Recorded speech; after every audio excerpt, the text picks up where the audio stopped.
Alright everyone, welcome back to the channel. So with summer on its way out and with the school year across the world starting, I felt it was fitting to make a rant about school, but then I looked at my analytics and see that the majority of my audience is between 18 and 25 years of age. So I think that making a childish rant would be inappropriate, given that people who watch me cannot relate to that as much, seeing as they are not attending school anymore. And even if they remember what it was like, school is very different to what it was like 5 years ago. So I'm not making a rant about school. That would not only be under-delivering to my audience, but would also set me in the norm that my generation falls into, and that's the angsty teenager who hates everything they don't care to even think about. Since I consider myself of superior intelligence to those in my generation, and trust me, the bar is very low, I will make a rant defending school. Well, no, not defending school, but talking about something I feel is not appreciated enough in education as a whole.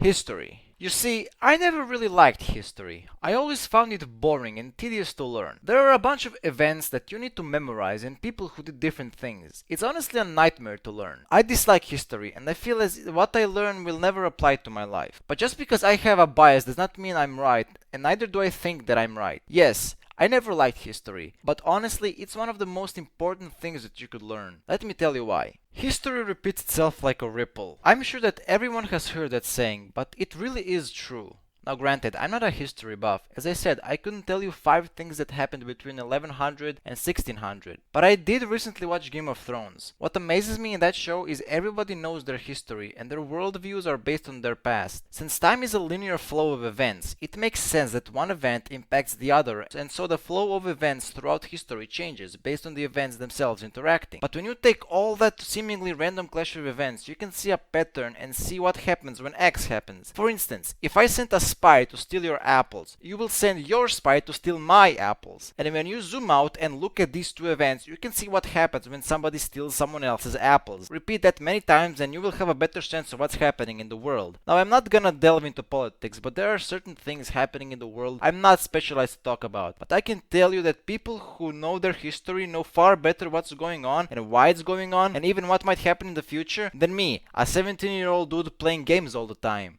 Second one is honor. Now I'm sure everybody cringed at that, and that's fine, but bear with me. It makes sense. I think that if anything, you should learn history to know your place. Whether we like it or not, we are alive because people fought for that in the past and a bunch of people died so we can eat, drink, and shit all we want. So at least knowing what your ancestors or even people unrelated to you did for you is great. I think it's not fair to die and be recorded for your actions that made an impact, but people are too lazy to read about you. I'm saying this, but I'm a first example of people who don't read history, and I'm a twat for that. At least, if we don't care about the hindsight that history gives us, at least we should honor people by reading their actions and make their memories live on. The third point is, people are stupid. Plain and simple. I hate people. I think there are some really intellectually compromised people.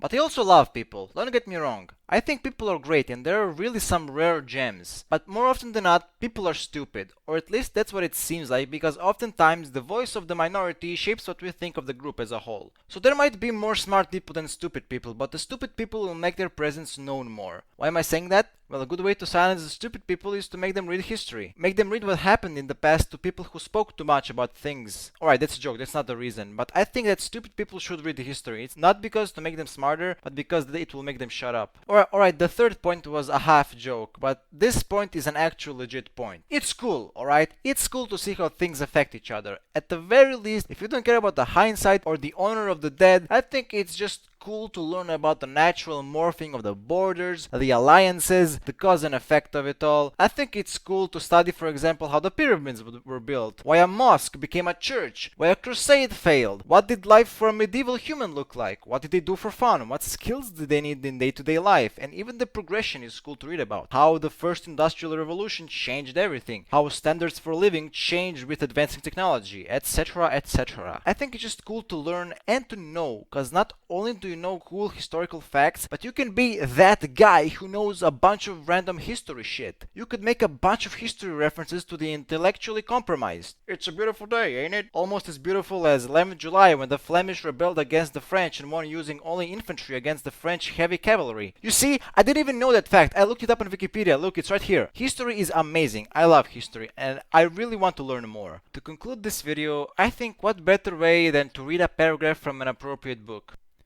It was a pleasure to burn.